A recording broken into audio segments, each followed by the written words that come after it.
Hoje, encerrando a nossa série sobre a intransigência da igreja, em relação a alguns temas, a gente vai ver a intransigência da igreja em relação à ressurreição física de Jesus e a volta de Jesus. São pontos que se entrelaçam, interligam, e a gente precisa entender que são coisas não negociáveis, ok? Então, o primeiro texto que a gente vai ver é Atos capítulo 2, versículo 30 e 31, diz o seguinte: sendo, pois, profeta e sabendo que Deus lhe havia prometido com juramento que do fruto dos seus lombos, segundo a carne, levantaria o Cristo para assentar sobre o seu trono, e antevendo isso, disse da ressurreição de Cristo, que a sua alma não foi deixada no inferno, nem sua carne viu a corrupção. Deus ressuscitou a este Jesus, do que todos nós somos testemunhas. A primeira pregação da igreja fala da ressurreição de Cristo. E é interessante, quem já viu aqui, por exemplo, espírita dizer uma coisa: eu sou cristão. Espírita geralmente fala: não, eu sou cristão, sou espírita, mas eu sou um cristão. Eu sigo a Jesus. Eu amo a Jesus. Eu sou um cristão. Entende-se? Eu sou cristão por quê? Porque eu creio em Jesus, eu não descreio de Jesus. Só que existe um elemento fundamental para uma religião ser considerada uma religião cristã, que é a crença na ressurreição física de Jesus. Por exemplo, o Testemunho de Jeová não crê que Jesus ressuscitou fisicamente. Crê que ele ressuscitou espiritualmente. O que Deus fez com o corpo, não sei, deve ter escondido em algum lugar. Não sei. Então, em religiões, pessoas que não creem na ressurreição física de Jesus estão em maus lençóis. Por quê? Porque é um fato fundamental que nós devemos crer, que de fato Cristo ressuscitou dos mortos. Só que tem uma coisa interessante: se você perguntar aqui, boa parte da nossa cultura é católica, vocês vão falar: não, eu creio que Jesus ressuscitou fisicamente dos mortos. As pessoas vão falar, correto? Não, eu acredito nisso. Só que se a pessoa acredita que isso aconteceu realmente, como isso não impacta a vida dela? Como isso não muda a vida dela? Se eu creio de fato que houve um homem chamado Jesus, que afirmou que era Deus e que ele ressuscitou dos mortos, não há como, se de fato eu creio nisso, eu não modificar toda a minha vida em função disso. Por isso que a pregação fundamental dos crentes era isso, que Jesus ressuscitou dos mortos. E era uma pregação muito difícil, porque não estava impregnado na ideia das pessoas essa ressurreição. Por quê? Os judeus acreditavam somente numa ressurreição geral no final dos tempos, não numa ressurreição naquele momento, e os gentios acreditavam que o corpo era mau. Então, por que Deus vai perder o tempo em ressuscitar alguém para viver novamente no corpo? O que eles achavam? Que tu morrendo saía do corpo e tu estava liberto. Então, a fé bíblica, a fé que a gente vê aqui, era uma fé tão poderosa que ia contra todo o pensamento da época, que era um absurdo. Por isso que eles achavam que Paulo estava meio louco lá no Areópago, porque Paulo falava de Jesus e do quê? Da ressurreição. Eles achavam que eram dois deuses, um casal de deuses. O Deus masculino, Jesus, e o Deus feminino, ressurreição, que a palavra no grego ela é feminina. Então achavam, está falando de um casal de deuses, porque não conseguiu entender a ressurreição. Só que a ressurreição é fundamental para que nós venhamos a se tornar cristão, porque se Cristo não ressuscitou, nós não somos cristãos. Existem muitos teólogos hoje em dia, inclusive batistas, e eu já vi, dizer que não é fundamental crer na ressurreição. Eles falam o seguinte: não, a gente crê na mensagem. O que é a ressurreição? É a mensagem que continuou. Então Jesus não difere de nenhuma outra religião, porque todas as religiões, após a morte do seu líder, a mensagem continuou. Vamos abrir ali em Mateus 28, 11 e 15.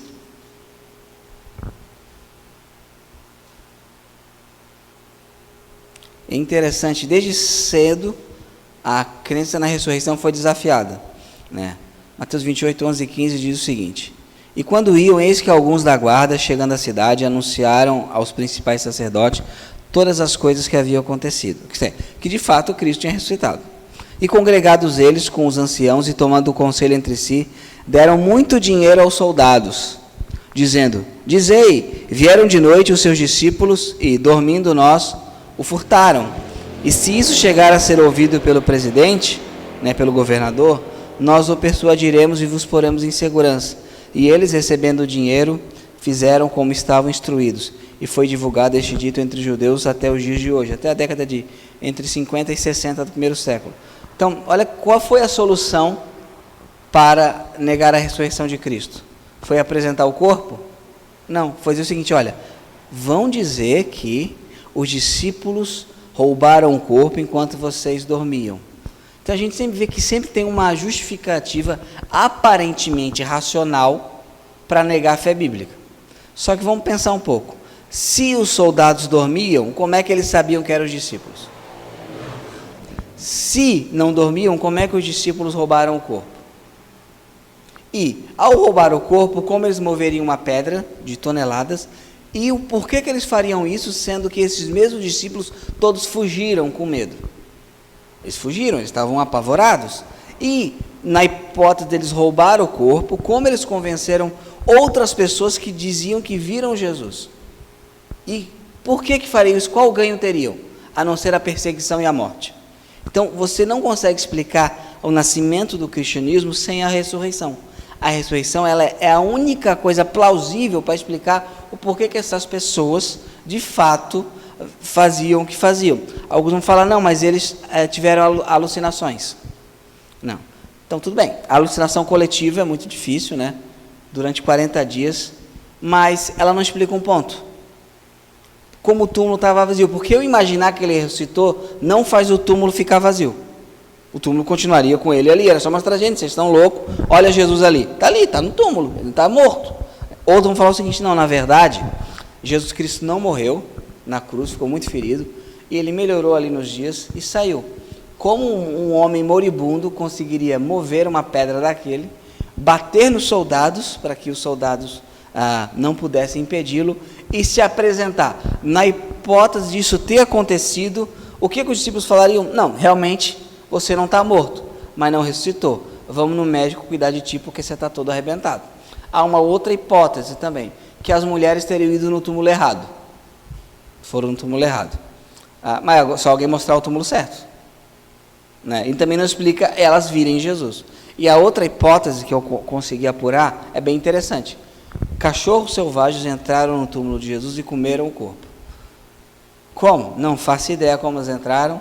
Não faço ideia como ainda assim os discípulos falaram que viram Jesus, e até dobraram a mantilha de Jesus, os cachorros selvagens, deixaram tudo bonitinho, sem vestir de sangue. Porque esse cachorro selvagem comeu, ia ter o quê? Ia ter sangue, ia ter pedaço, ia ter coisa.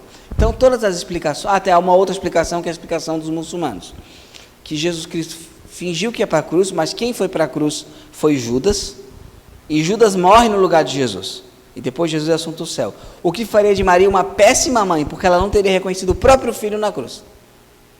Né? Porque ela foi na cruz e ela não reconheceu o próprio filho. E faria de Jesus um grande mentiroso, fingindo que teria ido para a cruz quando não teria. Então, a única explicação plausível é que, de fato, Cristo reviveu literalmente dos mortos. Não foi uma pregação, a pregação que reviveu, não foi alucinação, não foi o espírito de nova vida. O pessoal vê na Páscoa, não. A Páscoa significa renovação da vida. Não. A Páscoa é a comemoração do cristianismo que enfatiza a ressurreição de Cristo. E nós temos uma Páscoa todo domingo. Sabem qual é? É o dia do Senhor. O dia do Senhor é o dia que nós comemoramos e relembramos a ressurreição de Cristo. Vamos abrir em Lucas 24, 36. Porque existe uma outra teoria. E a gente tem intransigente em relação a isso. Não existe comunhão com quem nega a ressurreição de Cristo. Não existe comunhão. Não existe cristianismo sem ressurreição de Cristo. Ali em Lucas capítulo 24, versículo 36, em diante, diz o seguinte: o testemunho de Jeová vai falar que Jesus não ressuscitou fisicamente, ok? Ressuscitou espiritualmente. Olha o que diz o texto, verso 36. E falando ele destas coisas, o mesmo Jesus se apresentou no meio deles. O mesmo Jesus, o mesmo que apareceu anteriormente e que foi crucificado. Né? O mesmo Jesus se apresentou no meio deles e disse-lhes: Paz seja convosco. Né? Aí vocês vão falar, ele está no meio de nós, né? Não precisa, né? Mas vem daí, paz seja convosco. Né? E eles, espantados e atemorizados, pensavam que viu algum espírito. A gente está vendo o quê? Uma visagem, um fantasma, um espírito, uma coisa informe, uma coisa sem toque. Né? E ele lhes disse: Por que estáis perturbados e por que sobem tais pensamentos aos vossos corações? Vede as minhas mãos e os meus pés, que sou eu mesmo. Apalpai-me e vede, pois o espírito não tem carne nem ossos, como vedes que eu tenho.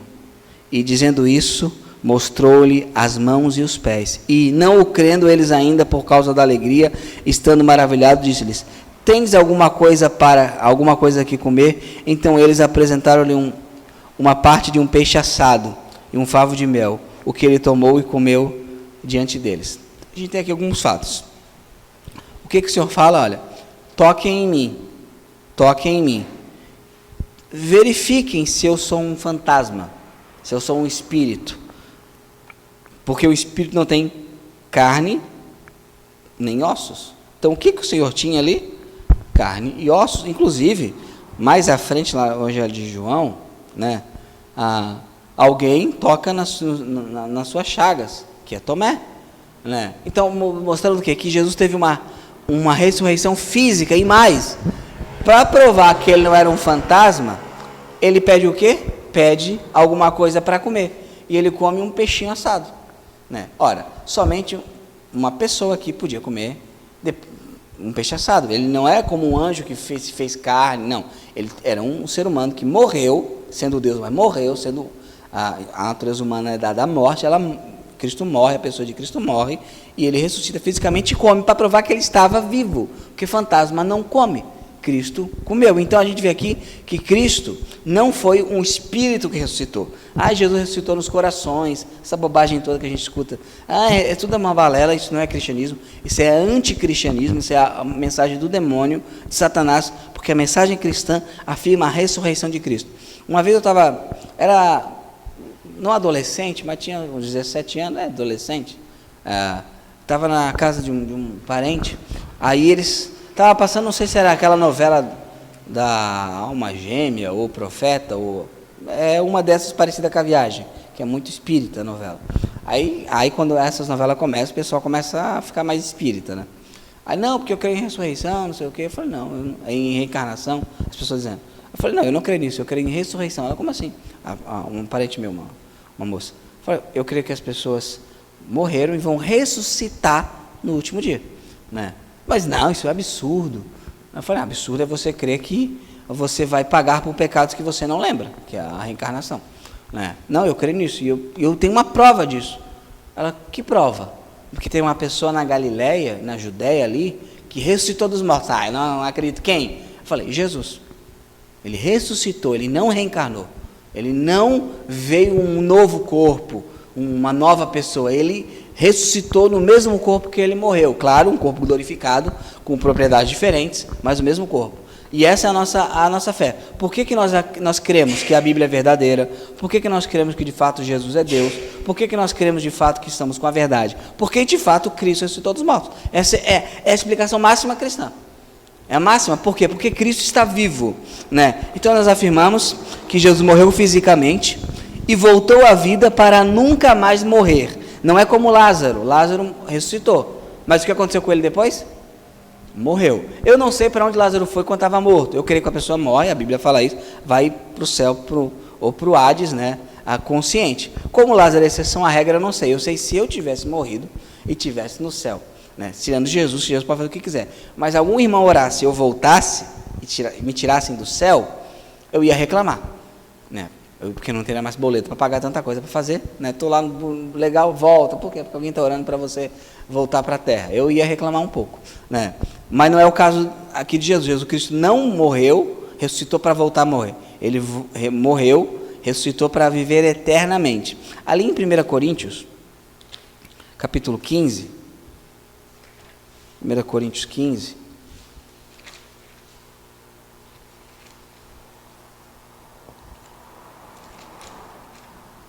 Coríntios 15, 2 ao 4.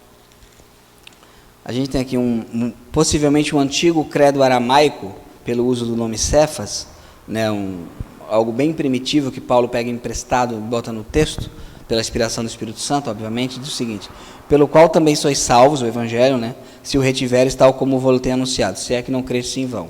Porque, primeiramente, vos entreguei o que também recebi. Isso aqui, pela construção, possivelmente é um credo, ou uma canção, né? que Cristo morreu por nossos pecados, segundo as Escrituras, e que foi sepultado e que ressuscitou ao terceiro dia, segundo as Escrituras, e que foi visto por Cefas e depois pelos 12. Como assim? Então são 13? Não, é porque 12 é o nome que se dá à designação dos apóstolos, né? Então, primeiro Pedro, depois os outros apóstolos.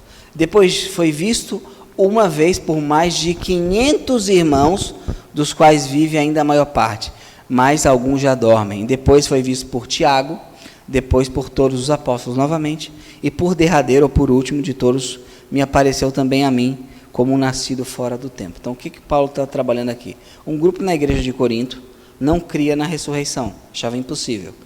Ok? Igreja boa, na igreja de Corinto. Quase não dava trabalho. Tinha irmão processando irmão, imagina, está aí, sentado na igreja, assim, aí tinha o irmão processando outro irmão na justiça comum, né? Processando. Aí tinha um membro que tinha um caso com a mulher do pai, né?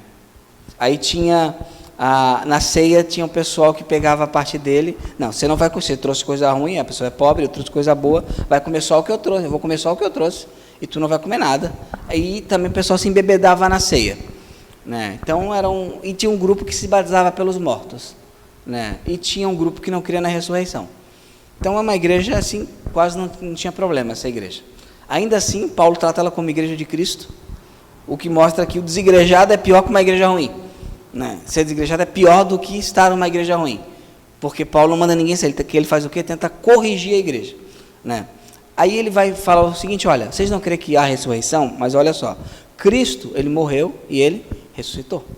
E para provar isso, Cristo, ele foi visto por Pedro, pelos apóstolos, foi visto por mais de 500 pessoas, de uma única vez. A maioria está viva, então se você quiser lá perguntar, se de fato eles viram, vai lá e pergunta, que a maioria está viva. Na época estava viva. Se Paulo estivesse inventando uma história, ele não faria isso.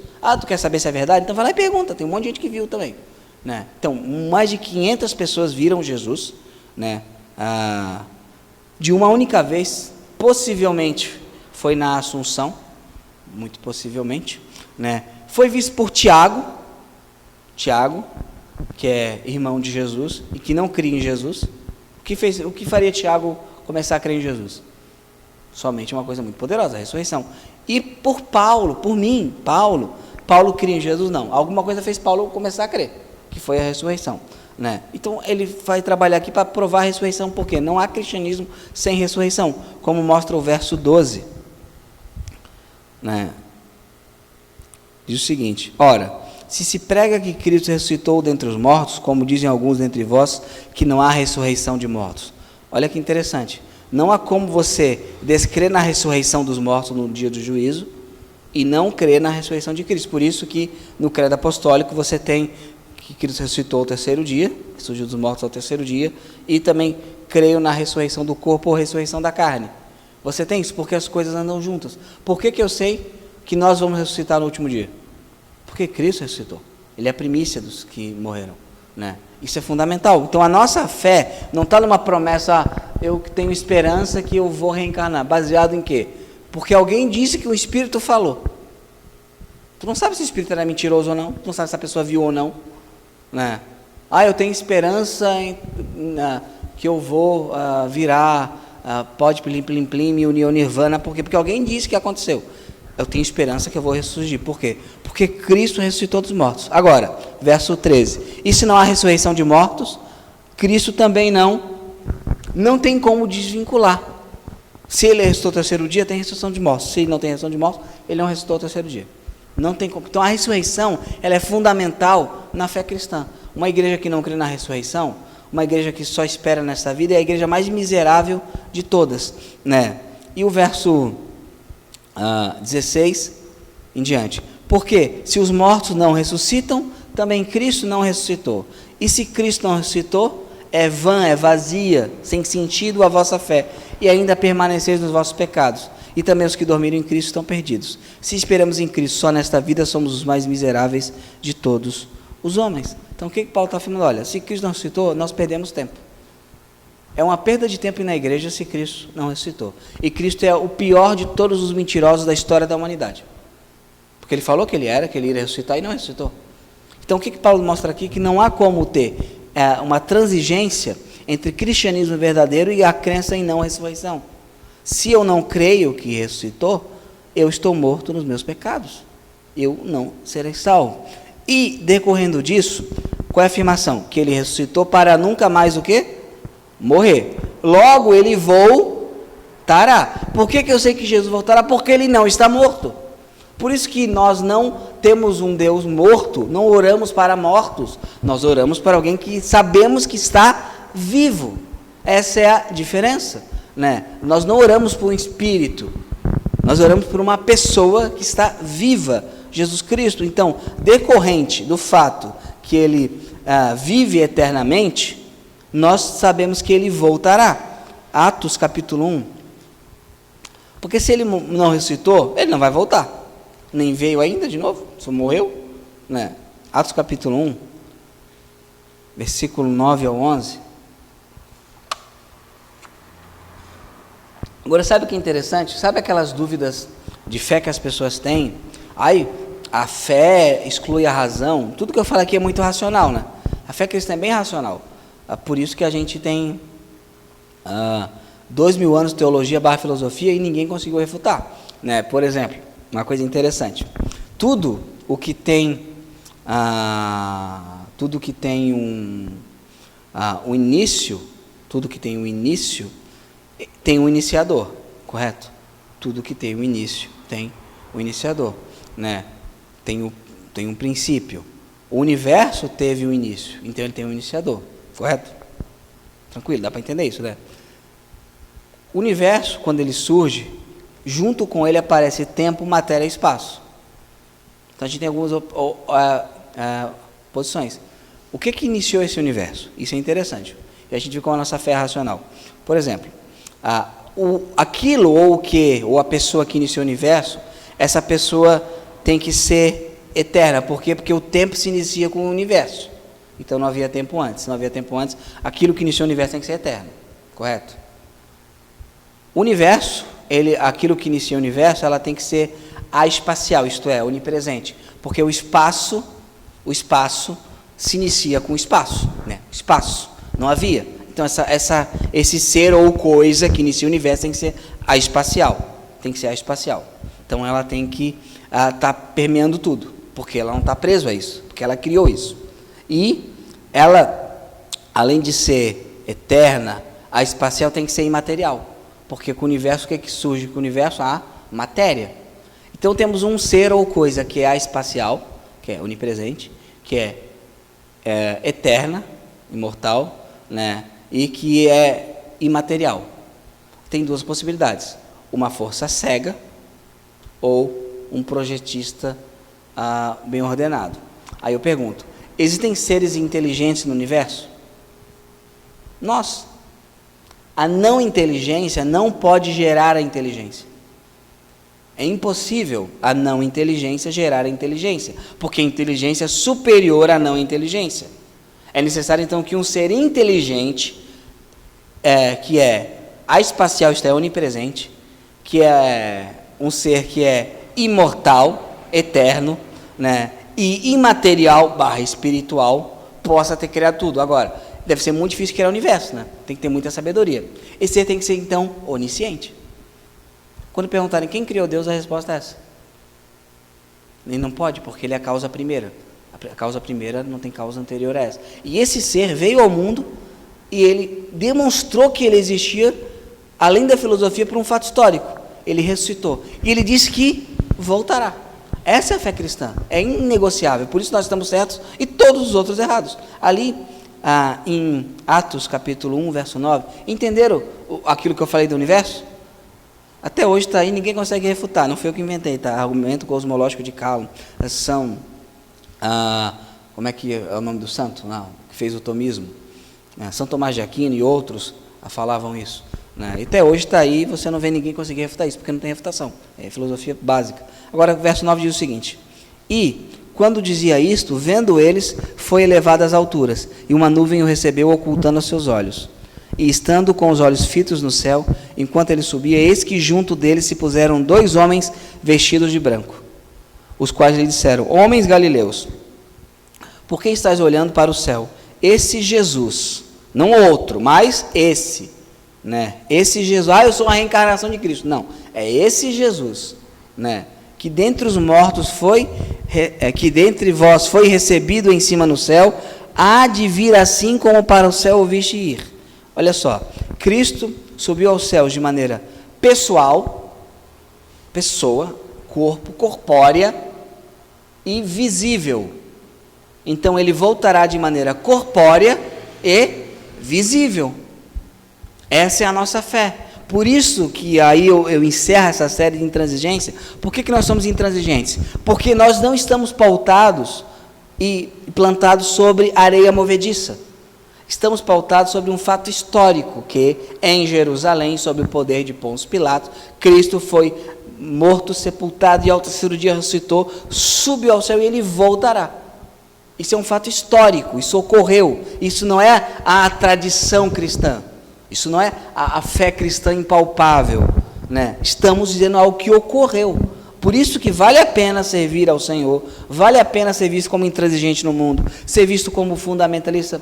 Agora eu sei que deu um nome agora, por exemplo, eu creio que as palavras exatas do Senhor permaneceram na Bíblia e nunca foram mudadas, a gente tem evidência histórica em relação a isso. Descobri agora que eu sou um fundamentalista textual, né? Legal, que bom que eu sei, porque o Senhor falou que nenhum tio, nenhum iota seria perdido, então eu creio nisso. Então, vale a pena ser intransigente, por quê? Porque isso aqui é um fato, isso ocorreu.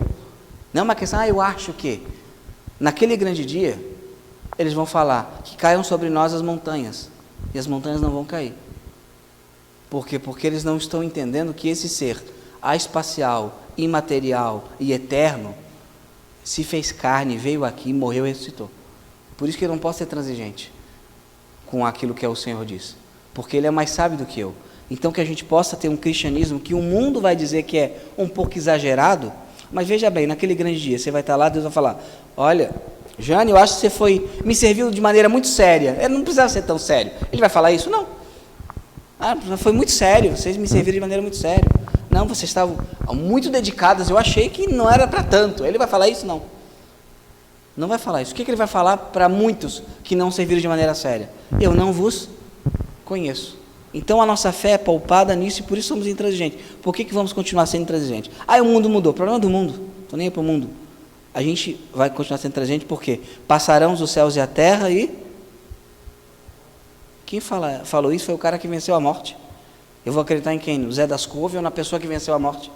Né? Então eu vou acreditar na pessoa que venceu a morte. Amém? Então vocês podem levantar, fundamentalistas, né? Levantar. Vocês são muito fundamentalistas, né? Intransigentes, né? Radicais, né? Radicais, né? São muito radicais, fundamentalistas. Não abrem a mente, não tem espaço para visões mais abertas, né? Porque eu acho que Deus também não tem, né? Eu acho que Deus também não. Acho que Deus deu a sua palavra para que fosse obedecido. E isso é maravilhoso.